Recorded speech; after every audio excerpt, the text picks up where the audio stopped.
الصلاة في الجماعة لا سيما الصبح، فصلاة الجماعة تفضل على صلاة الفرد ب27 درجة فإن كنت تتساهل في مثل هذا الرجل. فأي فائدة لك في طلب العلم، وإنما ثمرة العلم العمل به. فإذا سعيت إلى المسجد فامشي على هينة وتؤدى بضم التاء وفتح الحمزة، وتؤدى إذا تثبت تأني وتثبت وسكينة كما في نسخة، ولا تعجل. وقل في طريقك اللهم نسألك بحق السائلين عليك وبحق الراغبين إليك وبحق ممشاي هذا إليك، فإني لم أدرج أشعرا ولا بترا ولا رياء ولا سمعة، بل خرجت اتقاء سخطك وابتغاء مرضاتك. أسألك أن تغيثني وتنقذني من النار وأن تدخلني الجنة وأن تغفر لي ذنوبي فإنه لا يغفر الذنوب إلا أنت. Ini semua sudah. Jadi harus hafal doa jalan menuju masjid. Adab dukhul ilal masjid. Adab dukhul ilal masjid. وبيان الجملة الأذكار. فإذا أردت الدخول إلى المسجد ووصلت بابه فانزعنا لك اليسرى أولا وحط رجلك اليسرى على ظهره، ثم انزعنا عليك اليمنى فقدم رجلك اليمنى. ومثل المسجد كل محل شريف فكذا ما جهل حاله، ولو خرج من المسجد إلى مسجد قدم يمينه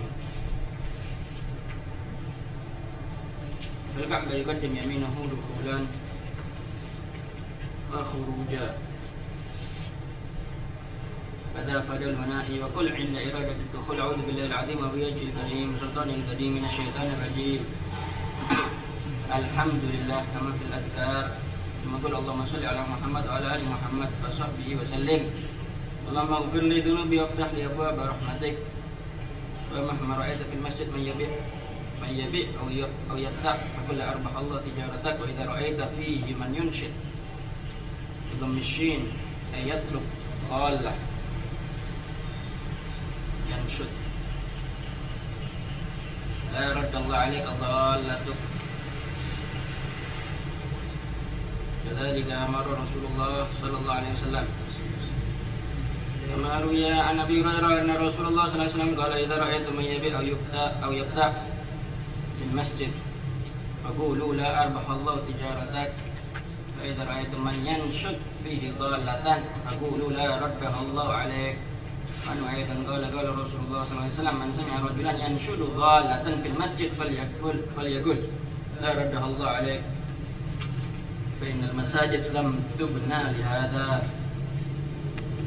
فإذا دخلت المسجد ولو مشاء أو مذنونا فلا تجلس حتى تصلي ركعتي الضحى ركعتي التحية.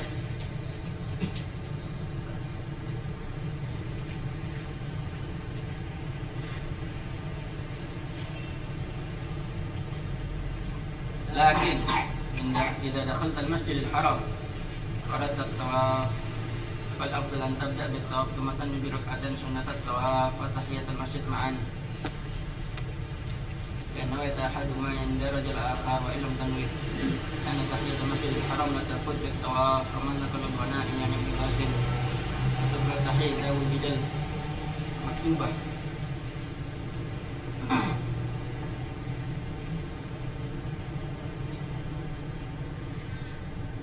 تقوم بالكلمات المعروفة. تقرأ أيضا إذا توهم فوت الصلاة فرضا كانت أو نفلا، أما إذا تحقق فوتها فإن كانت فرضا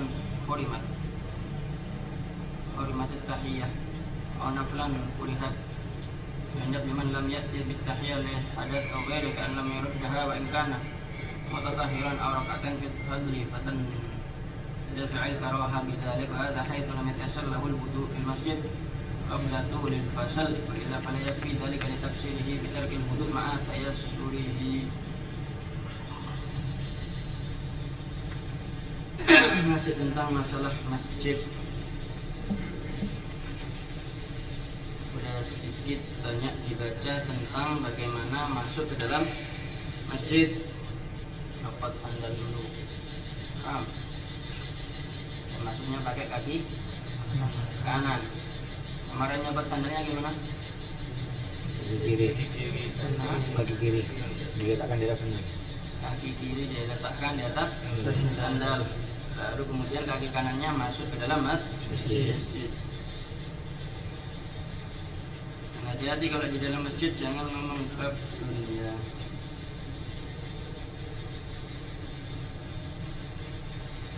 Habis pahalanya. Ketika lama ibadah lama. Tapi ngomong bab dunia di masjid langsung habis pahalanya.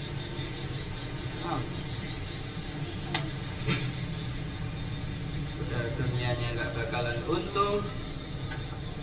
Lebih daripada itu dimurka oleh Allah, nggak bakal dapat pahala di sisi Allah Subhanahu Wa Taala. Akan disuruh mendoakan la raddahallah alaik. Kalau ada yang nyari dunia bisnis dagang di masjid, disuruh doakan la raddahallah alaik.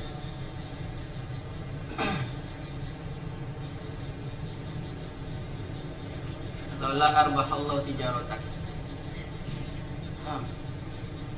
Gak bakal kembali barangmu dan gak bakal untung daganganmu. Jadi kalau ada yang dagang di masjid, disuruh doakan seperti itu. La arbahallahu tijaratak, la raddahallahu alaik. Dan ini warid minar Rasul, ajaran Nabi. Kenapa? Karena masjid nggak dibangun untuk bab masalah dunia. Jadi akhlaknya harus ekstra ketat dijaga di dalam masjid.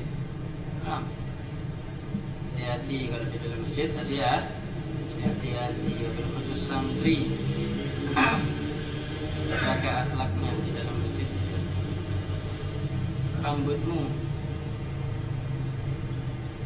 Rambutnya dudukkan. Aja kayak orang Cina-Cina.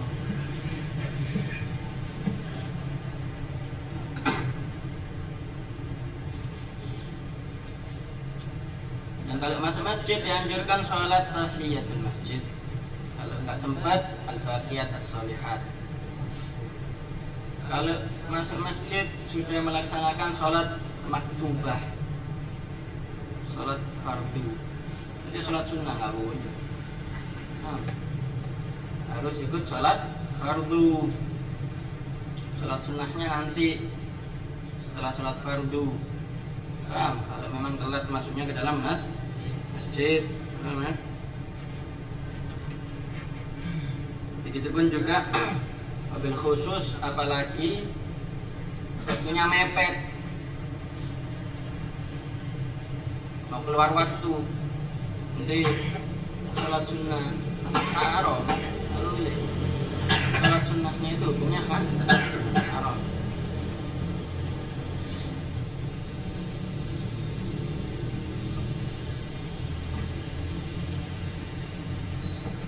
Dan kalau masuk Masjidil Haram, tahiyatul masjidnya tawaf. Jadi kalau ente umroh masuk Masjidil Haram, sholat tahiyatul masjidnya itu tawaf. Setelah tawaf baru sholat sunnah 2 rakaat ba'da tawaf.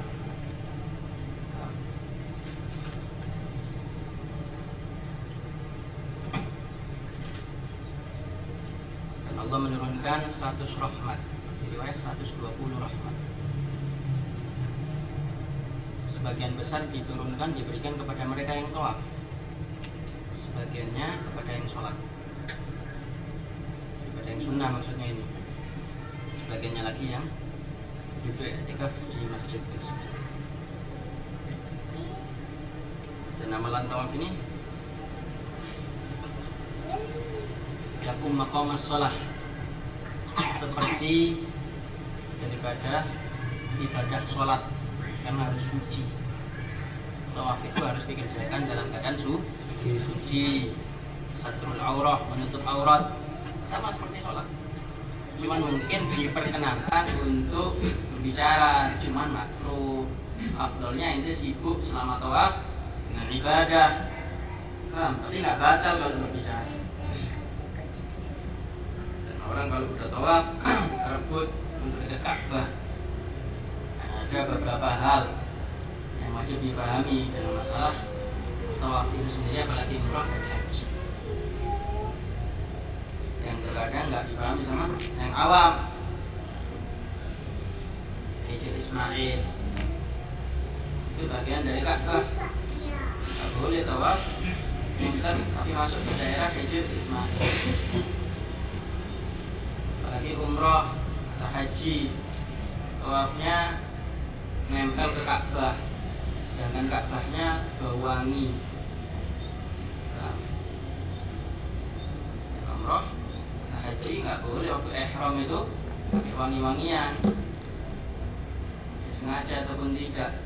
Nah, dilarang, diharamkan, tidak diperkenankan, tidak diperbolehkan. Kalaupun pakai, ya nanti ada dendanya, fidyahnya, dagamnya. Nah,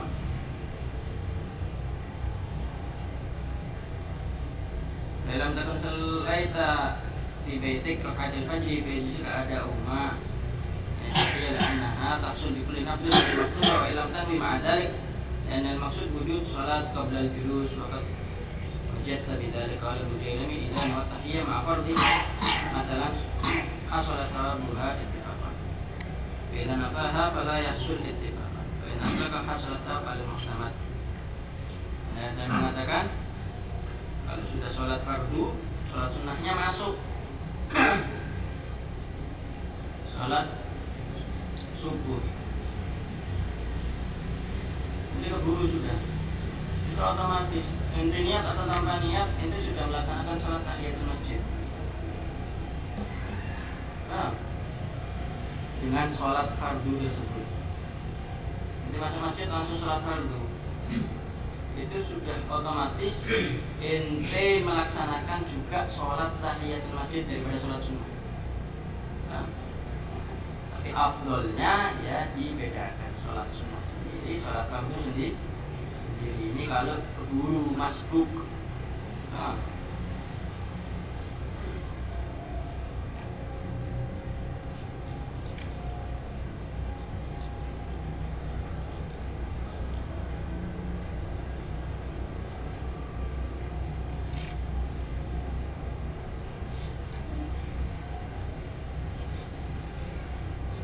idza faragta min rak'atain allataini sallaitahuma li sunnati fajr aw li tahiyyatan wal i'tikaf aw al-lubth fi masjid min al-i'tikaf li'annahu sunnah mu'akkada kulla waqtin. Faqad ruwiya an Rasulullah sallallahu alaihi wasallam qala man i'takafa fuwaqa naqatin faka'annama i'taqana sama. Fuwaqa bi dhammil fa wa akhirihi qaf ay miqdar zamani halbi naqah. Wal murad bin nasmah huna ar-rafiq. Wa bima da'a bi Rasulullah sallallahu alaihi wasallam ba'da rak'atil fajri. Kama rawi Ibn Abbas lakin rawa at-Tirmidzi wa ghairu an Ibn Abbas anna Rasulullah sallallahu alaihi wasallam da'a bi hadha ba'da faraghihi min salati lailatul jum'ah. Aqul Allahumma nas'aluka rahmatan min 'indika tahdi biha qalbi wa tajma biha shamli wa biha sha'fi بعفتي وتصلح بيديني وتحفظ بغائبي وترفع بها شيء وتزكي بعملي وتميز بها وجهي الى اخره. Niat i'tikaf, jangan lupa setiap masuk masjid niat i'tikaf. Sunnah mu'akkadah. Diriwayatkan dalam sabdanya Nabi, siapa yang niat i'tikaf walaupun sebentar saja duduknya atau diamnya atau masuknya di dalam masjid, seperti orang yang memerah susu dari onta, maka pahalanya itu rakaan nama aktakona sama, seperti orang yang membebaskan budak. Niat nawaitul i'tikaf fi hadzal masjid maduntu fi lillahi ta'ala, itu pahalanya besar di sisi Allah Subhanahu. Jangan remehkan. Apalagi di Haramain Asy-Syarifain Makkah wal Madinah, begitu pun juga dengan Al-Aqsa, itu berlipat-lipat ganda pahala, ratusan ribu bahkan bisa jutaan.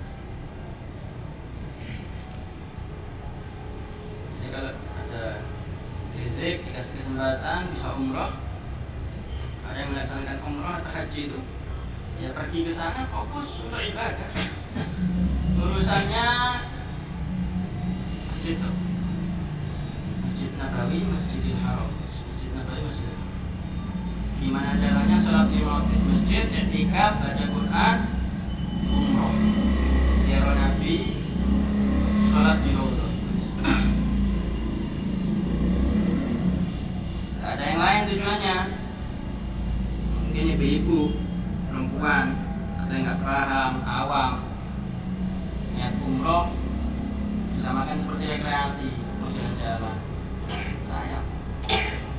Umroh itu sampai Masjidil Haram, Masjid Nabawi, udah hotel, makan, masjid, hotel, makan, masjid. Sibuknya itu terus.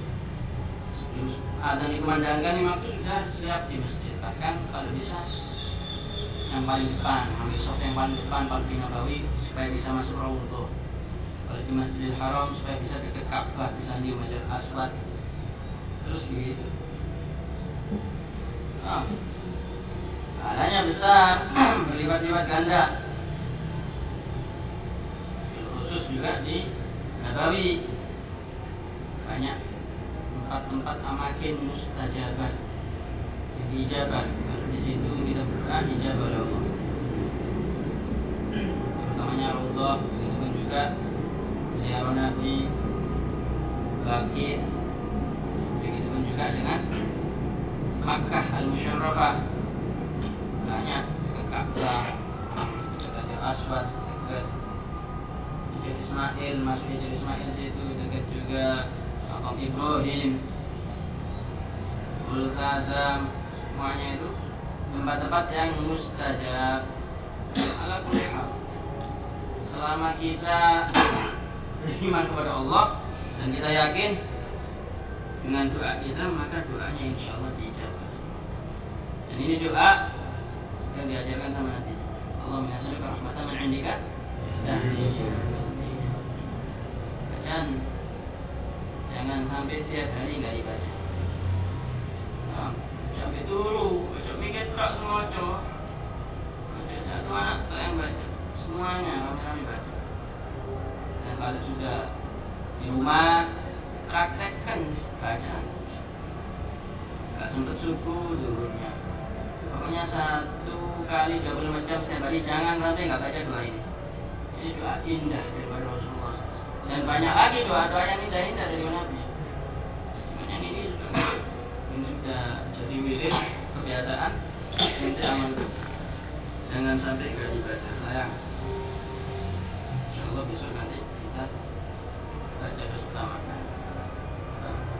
Maka jalan masuk menuju masjid dihafalkan, baca berdiri masuk. Hafal? Sudah menuju masjid. Oh, hafal. Oh, hafal. Sudah menuju masjid. Oh.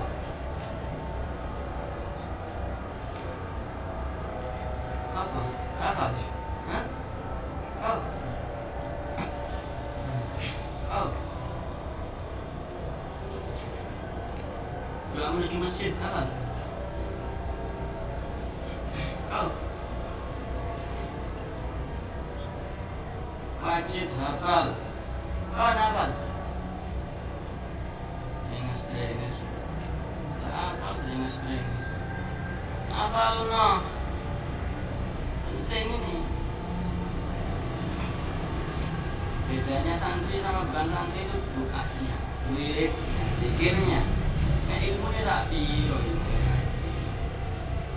ilmu tak biro. Nanti kalau pulang seperti pamer kitab pun, aku mau kitab buku. Amalnya akhlak.